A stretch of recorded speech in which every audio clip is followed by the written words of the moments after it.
Hello. I was looking at my old photographs the other day and wondering how to preserve them. So I did a little bit of research, and I hope you find this useful because I know it's important to preserve our memories.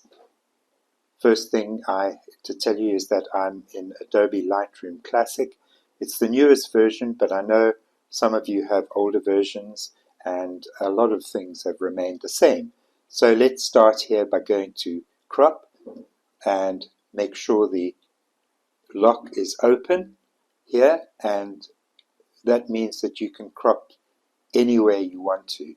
And here I want to get rid of all that and leave a little bit of headroom. Take the left in and pull that up. And by the way, I took this picture with my cell phone, so you can also scan at high resolution.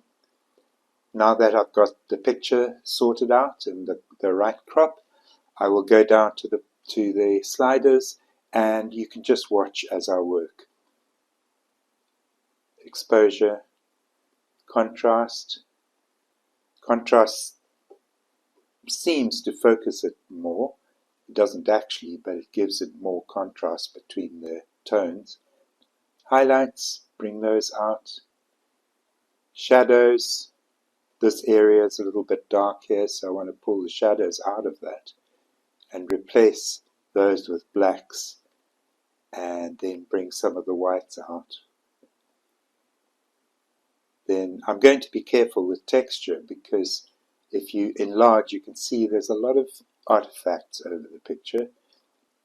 Now I've done all that, I can go to texture, pull that forward a bit, but being very careful that I don't increase the artifacts, and maybe the clarity a little bit.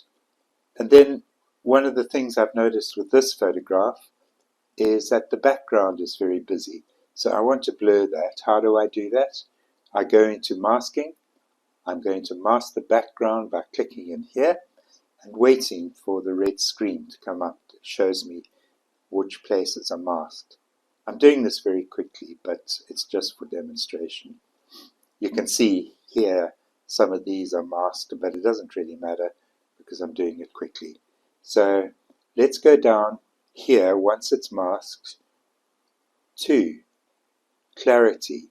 Once you pull the clarity back, you can see it blurs beautifully. And you can also pull texture. That gives a kind of misty feel. And yeah, that's as far as Lightroom is concerned. The way to get back to your sliders is here, and so far so good.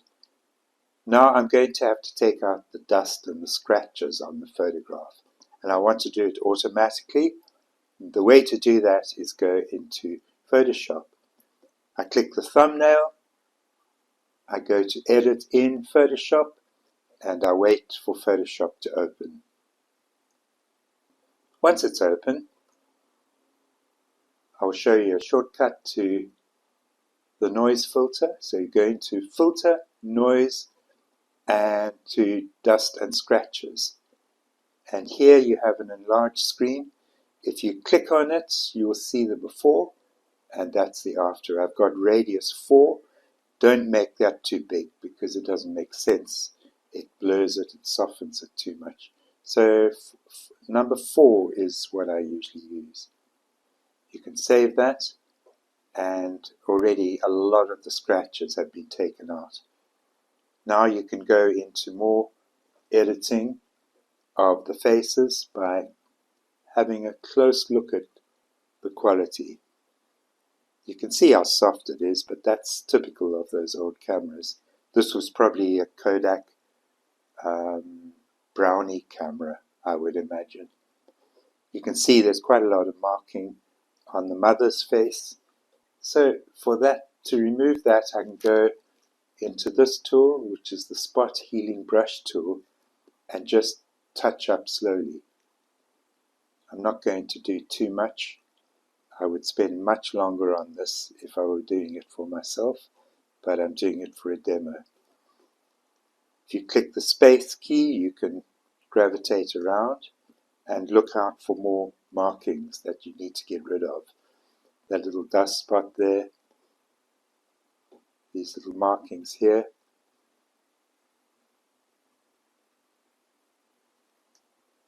and then on the face of the little girl. Now don't worry when you see this because it appears very soft, but as you reduce the picture in size, it gets better. So let me show you what I mean. So Control or Command minus will bring it back to size. You can see there's a vast difference now with this. The way you get out of Photoshop is to save the picture first of all, and then to press Command or Control Q for quit.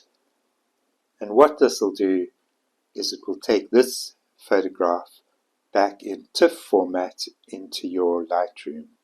So we'll wait for that. There we are, back in Lightroom, and the picture's looking a lot better. Go back to your sliders, and here you can readjust finally to finish off your picture. And then what I'd suggest is that you save this picture as a high-res file. It's looking a lot better than it was. Take care. Hope this is helpful.